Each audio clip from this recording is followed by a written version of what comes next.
Con 25 anos de traballo ás súas costas, o IGAFA é o único centro de Galicia que imparte formación profesional de acuicultura e mergullo.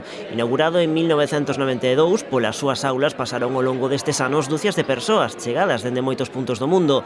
Hoxe, moitos deses exalumnos regresaron ao complexo de Niño do Corvo para lembrar a súa experiencia no centro. Unha visita que serviu para que a Xunta recoñecese a súa valía, agora xa como profesionais do sector. Sodes vós as cordas desta batea. Milleiros de persoas que entraron por unha porta deste centro sendo prácticamente rapaces e que saíron sendo persoas capacitadas e cun marchamo único de profesionalidade e valía. E sodes tamén vós, hoxe, os que estades aquí.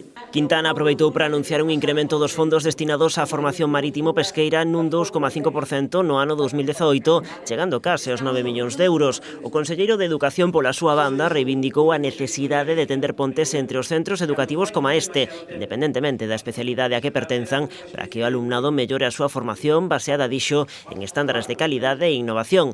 Para iso quixo salientar a trayectoria do propio IGAFA, convertido xa nun dos grandes referentes no mundo do mar. Non é sinxedo acumular unha trayectoria de 25 anos en activo, como é a deste centro, e, dende logo, non é nada sinxedo facelo ao máximo nivel, como se acostuma a facer neste centro. Sodes o único centro de Galicia que imparte unha formación profesional tremendamente especializada, como é a da acuicultura e o do mergullo. E, sin dúbida, esta é unha carta de presentación para este centro.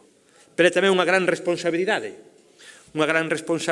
que se leva prestando dende fai xa moito tempo cun moi notable éxito. O aniversario do IGAFA completouse hoxe cunha degustación gastronómica de produtos da acuicultura cociñados polos alumnos do Carlos Orosa de Pontevedra. A conmemoración do 25 aniversario complementase cunha mostra na que se recolle a traxectoria e actividades do centro, así como as orlas dos alumnos dende o ano 95.